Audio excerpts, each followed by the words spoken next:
నమస్కారం. ఈరోజు సుఖీభవలో రక్తహీనతను అధిగమించండిలా. రోజు కాసేపు మెట్లకి దిగుతుంటే గుండె పదిలం, వెన్నుకు మత్తు ఇస్తే నడునొప్పి, జ్ఞానదంతాన్ని పీకించుకుంటే ప్రమాదమా? ఇంకా health tip. High BP, sugar లాగే ఇప్పుడు రక్తహీనత కూడా మన దగ్గర ఒక పెద్ద సామాజిక సమస్యగా మారిపోయింది. ముఖ్యంగా మహిళలు, పిల్లల్లో చాలా మందిని రక్తహీనత వేధిస్తుంది. రక్తంలో హిమోగ్లోబిన్ తక్కువగా ఉండడంతో శరీరంలోని కణాలకు తగినంత ప్రాణవాయువు, పోషకాలు అందవు. దీంతో చిన్న చిన్న పనులకే అలసిపోవడం, నీరసం, నిస్సత్తువ కమ్ముకు రావడం జరుగుతుంది. గర్భిణీ దశలో రక్తహీనత మూలంగా ప్రాణాపాయ పరిస్థితులు కూడా ఎదురవుతున్నాయి. ఈ నేపథ్యంలో రక్తహీనతకు అసలు కారణాలు, పరిష్కార మార్గాల గురించి ఇప్పుడు మనం తెలుసుకుందాం.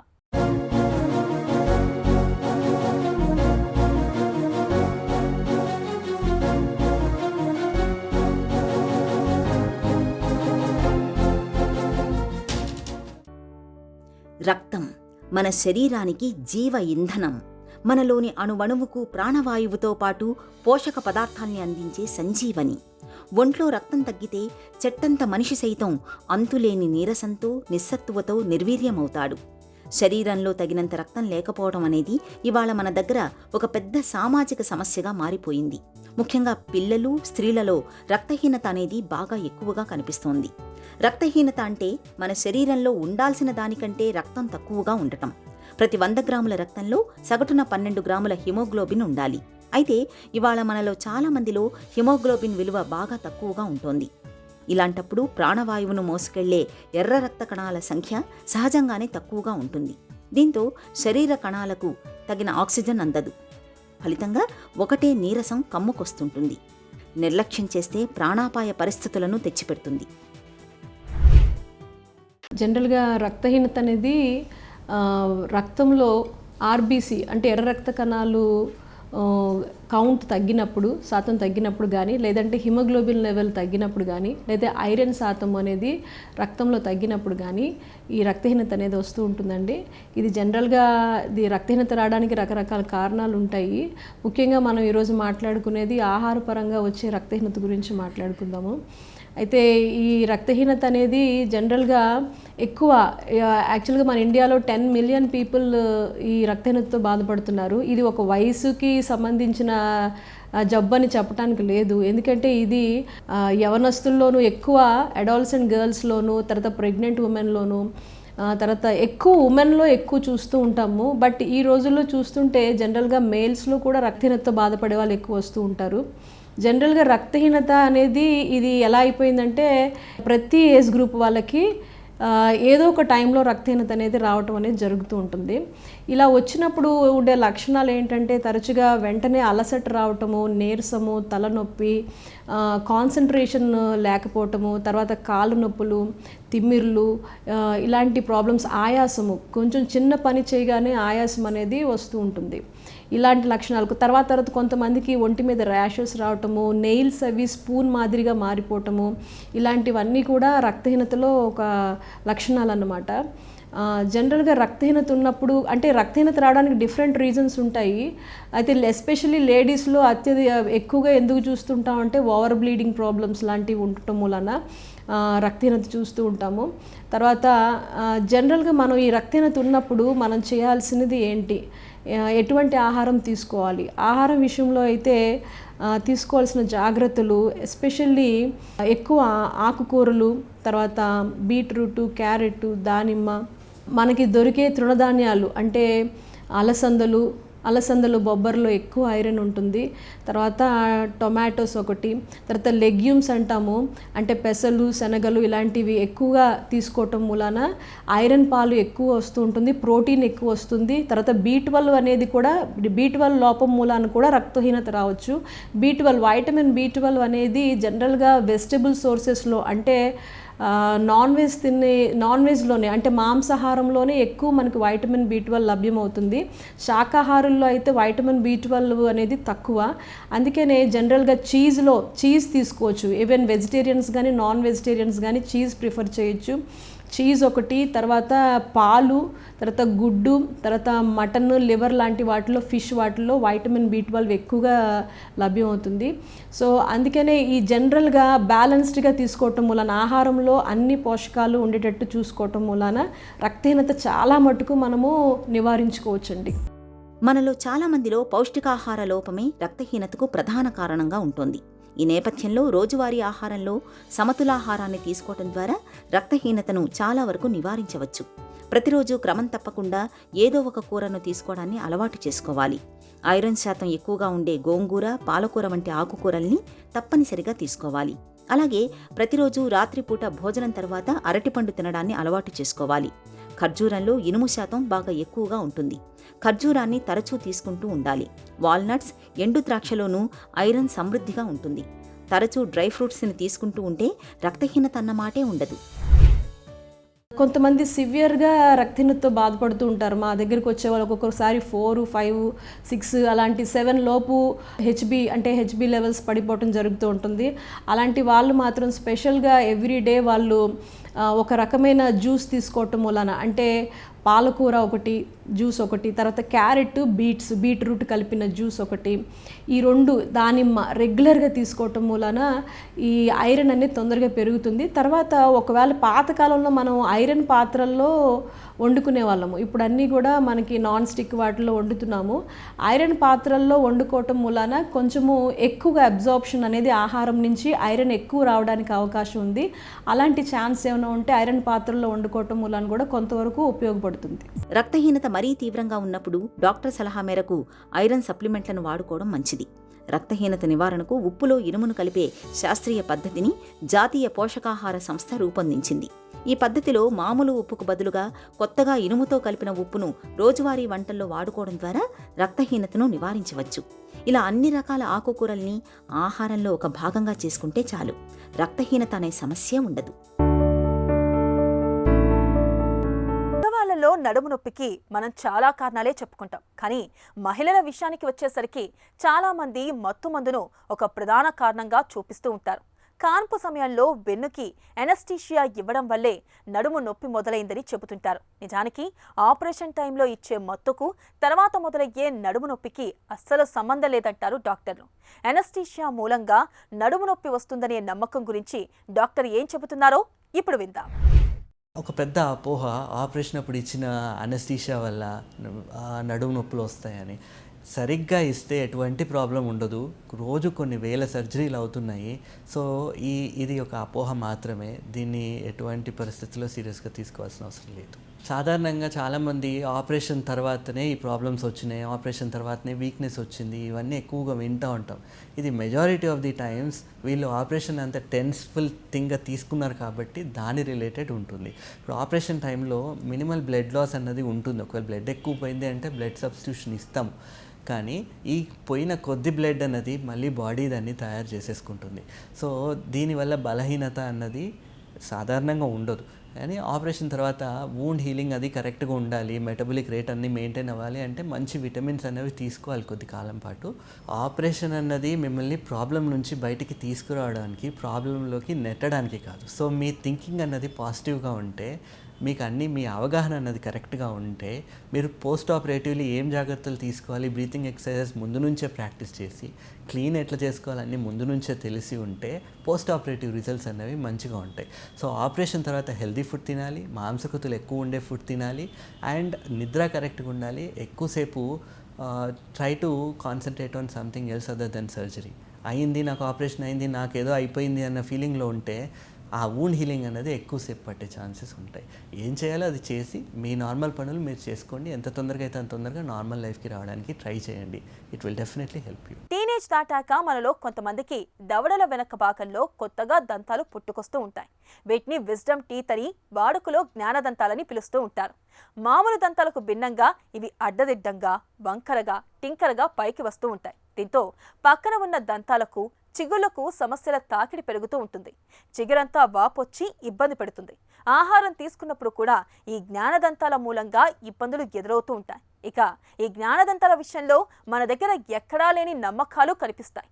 జ్ఞానదంతాన్ని పీకించుకోకూడదని, కంటి చూపు దెబ్బతింటుందని బలంగా నమ్ముతూ ఉంటారు. ఈ నేపథ్యంలో జ్ఞానదంతాల గురించిన పూర్తి వివరాలని డాక్టర్ని అడిగి ఇప్పుడు తెలుసుకుందాం.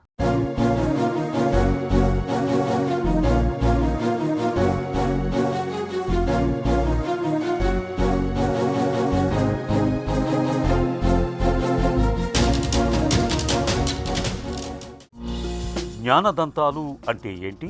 ఈ దంతాలకు తెలివితేటలకు సంబంధం ఉంటుందా? విజ్డమ్ టీత్ అంటే జ్ఞానదంతాలు అంటే 18 to 22 ఇయర్స్లోపు వచ్చే దంతాలను విజ్డమ్ టీత్ అని అంటాము. ఇవి థర్డ్ మోలార్స్ అని అంటాము, అంటే లాస్ట్ టీత్. ప్రతి హ్యూమన్ బీయింగ్కి 4 విజ్డమ్ టీత్ ఉంటాయి, పైన 2 కింద 2. సో ఇవి లేట్గా వస్తాయి కాబట్టి వీటిని విజ్డమ్ టీత్ అని అంటారు. ఈ టీత్కి విజ్డమ్కి ఎటువంటి సంబంధం ఉండదు. జ్ఞానదంతాలు ఎన్ని రకాలుగా రావచ్చు?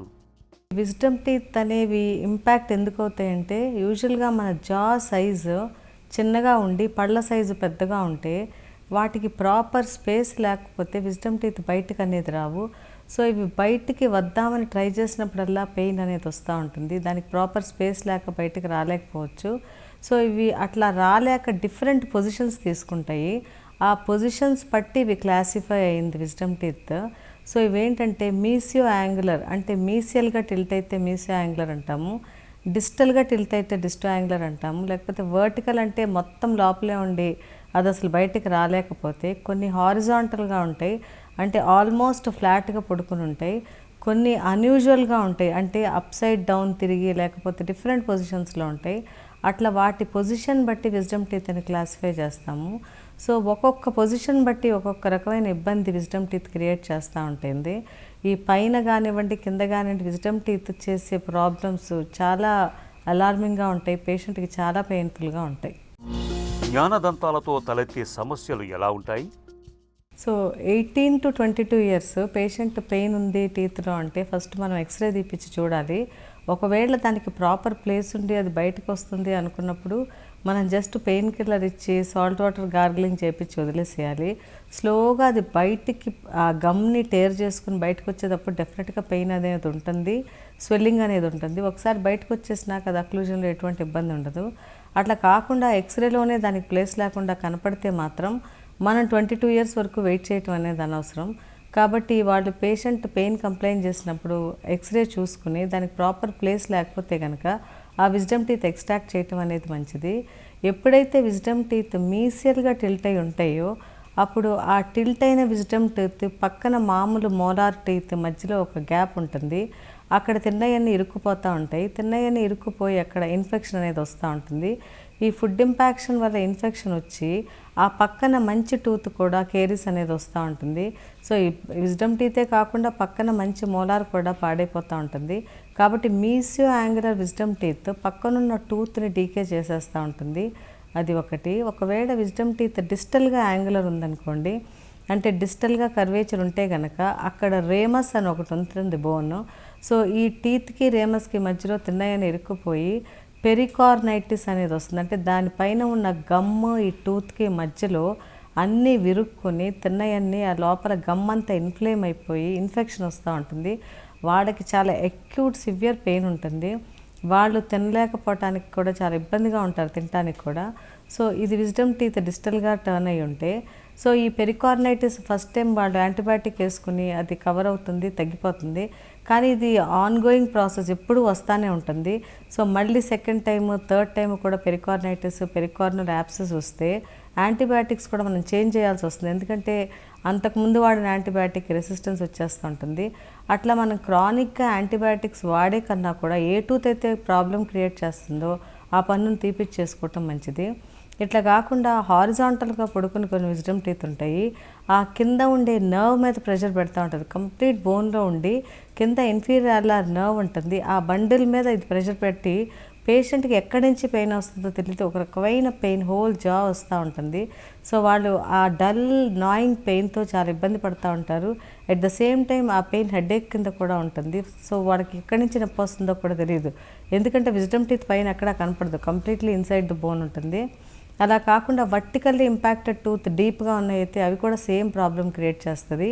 నర్వ్ మీద ప్రెషర్ పెట్టి నర్వ్ నుంచి పెయిన్ అనేది తీసుకొస్తూ ఉంటుంది, అన్బేరబుల్ పెయిన్.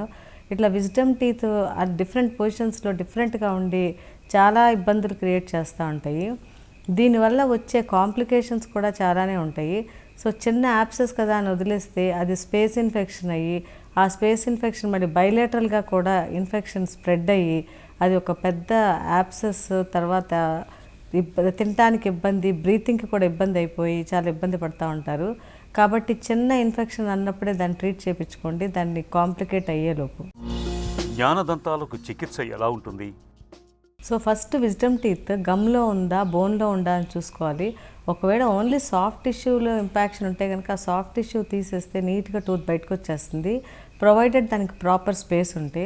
ఒకవేళ స్పేస్ లేకుండా గమ్ము లోపల బోను రెండిటికి ప్లేస్ సరిపోకపోతే కనుక సర్జికల్ ఎక్స్ట్రాక్షన్ కంపల్సరీ చేయాలి. అంటే గమ్ని మనం ఒక ఇన్సిషన్ ఇచ్చి గమ్ ఓపెన్ చేసి లోపల ఉన్న బోన్ని కూడా మనం కట్ చేసి ఆ తర్వాత టూత్ని తీయాల్సి వస్తుంది. కొన్నిసార్లు లాకింగ్ ఉంటుంది పక్క టూత్ తోటి, లేకపోతే వెనక ఎముకతోటి. ఆ లాకింగ్ ఉన్నప్పుడు ఏం చేయాల్సి వస్తుందంటే టూత్ని కూడా మనం సెక్షన్ చేయాల్సి వస్తుంది. ఆ పన్నుని సెక్షన్ చేసి ఆ పార్ట్స్ని తీసేస్తే ఇబ్బంది అనేది ఉండదు. సో ఈ ట్రీట్మెంట్ అనేది ఓరల్ అండ్ మ్యాక్సిలోఫేషియల్ సర్జన్ చేస్తేనే బాగుంటుంది. సో ఆ టూత్ పొజిషన్ బట్టి దాన్ని ఎలా ట్రీట్ చేయాలి అనేది వాళ్ళు డిసైడ్ చేస్తారు. చేసినాక వాళ్ళు ఆ ఇన్సిషన్ అంతా క్లోజ్ చేసి ప్రాపర్ ప్రికాషన్స్ ఇస్తారు. ఆ ప్రికాషన్స్ మీరు ఫాలో చేస్తే ఎటువంటి ఇబ్బంది ఉండదు. 1 వీక్కి మళ్ళీ మీరు సూచర్ రిమూవల్ చేయించుకున్నాక చక్కగా సాల్ట్ వాటర్ గార్గిలింగ్ కానీ ఏదైనా లైట్ యాంటీమైక్రోబియల్తో గార్గిలింగ్ చేసుకున్నట్టయితే ఎటువంటి ఇబ్బంది ఉండదు. జ్ఞానదంతాల్ని పీకించుకున్నాక సమస్యలు ఏమైనా ఎదురవుతాయా? విజ్డమ్ టీత్ తీసినాక కాంప్లికేషన్స్ కన్నా కూడా ఉంచుకుంటే కాంప్లికేషన్స్ ఎక్కువ వస్తూ ఉంటాయి. So most common complication wisdom teeth తీసేటప్పుడు ఏమవుతుందంటే తీసినాక ఒక 3-4 డేస్ తర్వాత మళ్ళీ పెయిన్ వస్తే ఆ పెయిన్ అనేది డ్రై సాకెట్ వల్ల రావచ్చు. అంటే మనం వేసిన కుట్లు ఏమన్నా ఓపెన్ అయిపోయి ఆ క్లాట్ డిస్లాడ్జ్ అయితే వచ్చేది డ్రై సాకెట్ అని అంటాము. మోస్ట్ కామన్ కాంప్లికేషన్ ఈ లోవర్ టీత్ తీసినాక వచ్చేది డ్రై సాకెట్. సో అది వస్తే మీరు ఇంట్లో కూర్చొని ఇబ్బంది పడకుండా డాక్టర్ దగ్గరికి వెళ్తే వాళ్ళు దానికి ట్రీట్మెంట్ ఇస్తారు. ఆ తర్వాత ఇన్ఫెక్షన్, ఒకవేళ విజ్డమ్ టీత్ తీసినాక అది రీఇన్ఫెక్ట్ అయ్యి మీకు మళ్ళీ ప్రాబ్లం అనిపిస్తే కనుక దానికి తగిన యాంటీబయాటిక్స్ ఇచ్చి ఆ ఇన్ఫెక్షన్ ఏమైనా ఉంటే డ్రైన్ చేస్తారు. సో అట్లా విజ్డమ్ టీత్ తీసేటప్పుడు కాంప్లికేషన్స్ మినిమమే ఉంటాయి, అవి డాక్టర్ హ్యాండిల్ చేసేలాగానే ఉంటాయి. సో పెద్ద లైఫ్ థ్రెటనింగ్ కాంప్లికేషన్స్ అయితే విజ్డమ్ టీత్ రిమూవల్లో ఉండదు. మ్యాక్సిమం విజ్డమ్ టీత్ ఏదన్నా రూట్ ఫ్రాక్చర్ అయ్యి ఉన్నా కూడా ఎటువంటి ఇబ్బంది ఉండదు. ఏదన్నా చిన్న రూట్ కనుక విరిగి లోపలే ఉండిపోయినా కూడా దానివల్ల ఎటువంటి ఇబ్బంది ఉండదు. దాని నుంచి మీకు వచ్చే పెద్ద కాంప్లికేషన్స్ ఏ ఉండవు. జ్ఞానదంతాన్ని పీకించుకుంటే సమస్యల తాకిడి పెరుగుతుందని అనుకోవడం కేవలం ఒట్టి అపోహ మాత్రమే. నిజానికి వాటిని అలాగే ఉంచుకుని ఇబ్బందులు పడుతుంటే భవిష్యత్తులో మరిన్ని సమస్యలు ఎదురవుతాయని గుర్తుంచుకోవాలి. సకాలంలో డాక్టర్ని సంప్రదించి జ్ఞానదంతాన్ని పీకించుకోవడం అన్ని విధాలా మేలు.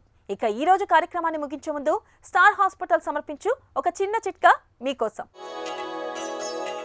ఆకలి లేకపోవడం, తిన్నది సహించకపోవడం, అజీర్తి సమస్యలతో బాధపడుతున్నప్పుడు మిరియాల పొడిలో కాస్త నెయ్యిని కలిపి అన్నం మొదటి ముద్దతో తినడాన్ని అలవాటు చేసుకోండి. ఆకలి మందం తగ్గుతుంది, పొట్టలో సమస్యల నుంచి ఉపశమనం లభిస్తుంది.